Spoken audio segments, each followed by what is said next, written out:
Hello students, आज के tutorial का टॉपिक है a new troika for India's north east region को आप कनेक्ट कर पाएंगे GS two IR international relation जो है उसे आज के ट्यूटोरियल के एनालिसिस को आप कनेक्ट कर पाएंगे। आते हैं ट्यूटोरियल के एनालिसिस पर। नॉर्थ ईस्ट इंडिया जो है उसमें टोटल 8 स्टेट्स हैं, अरुणाचल प्रदेश, असम, मणिपुर, मेघालय, मिजोरम, नागालैंड, त्रिपुरा एंड सिक्किम, जिसमें काफी तेजी से चेंजेस आ रहे हैं। अगर बहुत सारा देखें तो सिक्योरिटी वहाँ पर चैलेंज है और इकोनॉमिक डेवलपमेंट की तरफ जा रहा है। पॉलिटिकल चेंज जो है वो हेल्पफुल है वहाँ पर, और वेब लिंकेजेस जो हैं वो तेजी से बढ़ रहे हैं बांग्लादेश जो नेबर कंट्री है उसके साथ। इसके अलावा जापान जो है वो इमर्ज कर रहा है सिग्निफिकेंट डेवलपमेंट पार्टनर की तरह इंडिया और बांग्लादेश दोनों ही कंट्री के लिए। तीसरा इंटेलेक्चुअल डायलॉग हुआ है इंडिया और जापान का 11 अप्रैल टू 12 अप्रैल 2023 में, और जो कि होस्ट किया है एशियन कॉन्फ्रेंस एस्कॉन ने अगरतला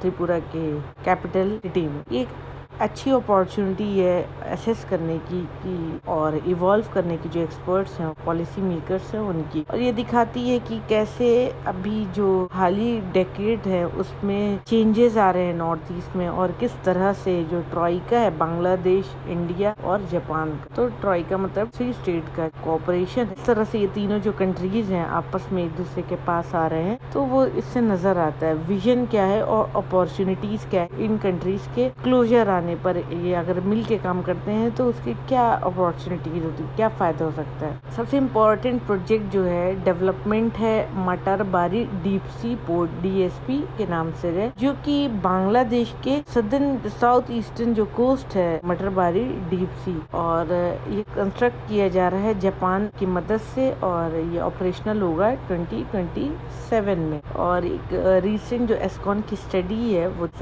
सोचती ये गेम चेंजर की तरह होगा, और ये वायबल सोल्यूशन होगा जो पोर्ट बनेगा बांग्लादेश में, बांग्लादेश की नीड को पूरा कर पाए और इंडिया के नॉर्थ ईस्ट की। जो लॉन्ग टर्म विजन है जो बांग्लादेश का और नॉर्थ ईस्ट का एक हब बनने का, एक की इंडस्ट्रियल कॉरिडोर बनने का इस रीजन का, वो कहीं ना कहीं फुलफिल हो पाएगा, और वो पॉपुलेशन जो है 220 मिलियन की जो नीड्स है उसको वो सर्व कर पाएंगी। हिरोशी सुजुकी जो जापान के एम्बेसडर हैं इंडिया के लिए, वो उनका इस कॉन्फ्रेंस में उन्होंने इन्फेसाइज किया, जोर दिया इस बात को कि जो कनेक्टिविटी रोड्स और रेलवेज की वो इम्पोर्टेंट है, और वही नहीं बल्कि जो रीजनल इंडस्ट्रियल वैल्यू चेन है दोनों कंट्रीज के बीच में वो भी बहुत इम्पोर्टेंट है। और इसके लिए तेजी से इंडस्ट्रियलाइजेशन सेक्टर में होना, जो कि नॉर्थ ईस्ट इंजॉय करेगा अगर उसको कॉम्पिटिटिव एडवांटेज मिल जाए, और अगर हम इसको अज्यूम करते हैं तो उसका नॉर्थ ईस्ट में एक सिग्निफिकेंस होगा। प्लान को देखें तो ये इंश्योर करेगा एक नई कनेक्टिविटी लिंक जो कि पूरी तरह से यूटिलाइज होगी और प्रोडक्टिव होगी। रोड और पोर्ट जो होगा उसके साथ साथ जॉब अपॉर्चुनिटीज भी आएंगी, जब नए नए इंडस्ट्रियल एंटरप्राइजेस होंगे, नेशनल और फॉरेन इन्वेस्टमेंट आएंगे, एक तरीके का ज्वाइंट फोकस होगा और एक कॉम्प्रिहेंसिव कनेक्टिविटी होगी जो कि बढ़ाएगी इंडस्ट्रियलाइजेशन बांग्लादेश में, और जो इंडिया का नॉर्थ ईस्ट है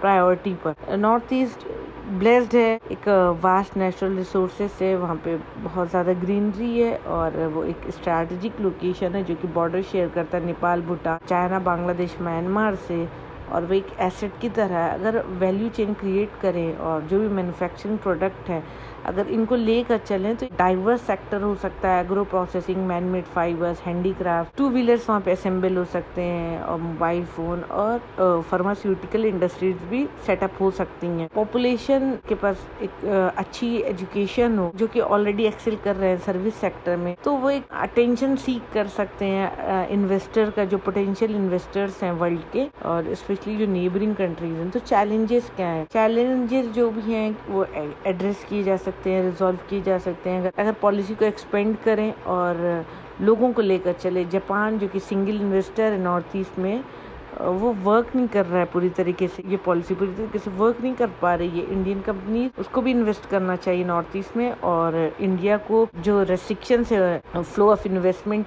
कि बांग्लादेश से, उसमें ईज लाना चाहिए। अब ये तीनों कंट्री की जो गवर्नमेंट है उसको आपस में एक लिंकेज बनाना चाहिए और इकोनॉमिक लेवल पर कोऑपरेशन को बढ़ाना चाहिए।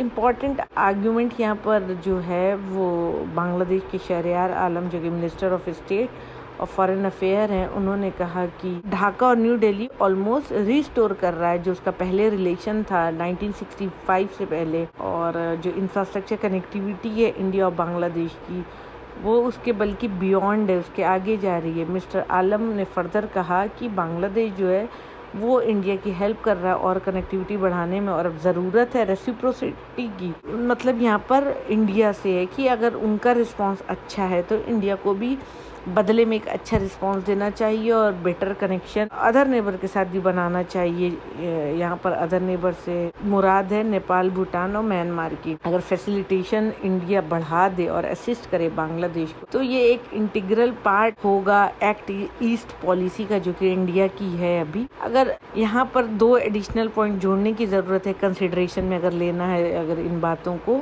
तो फर्स्ट वो है कि जो इशू है रीजनल कोऑपरेशन का, आपस में इंटीग्रेशन का, उसको डिस्कस करना चाहिए। और जो थोड़े बहुत अटेंशन जिन बातों को दिया जा रहा है जो कि ये Bay of Bengal initiative for multi sectoral technical economic cooperation है जो कि बिम्स्टेक के नाम से फेमस है, वो अपने आप में एक सेल्फ डिफीटिंग हो गया है क्योंकि वहाँ पर चेंज नहीं आ रहा है। वहाँ पर चेंज लाने की ज़रूरत है और मिलकर प्रोग्रेस करने की ज़रूरत है। और विजन जो कि हमें इस्टेब्लिश करने का बे ऑफ बंगाल कम्युनिटी का, तो वो तभी सक्सेसफुल हो पाएगा जब बिम्स्टेक सक्सेसफुल होगा और इसको अटेंशन मिलेगी। सेकंड है गोल अपना जो कनेक्ट करे large part of south Asia को साउथ ईस्ट एशिया, और इसके लिए ज़रूरी है कि पायलट लेवल पर काम हो और जो लीडरशिप है वो आपस में आए।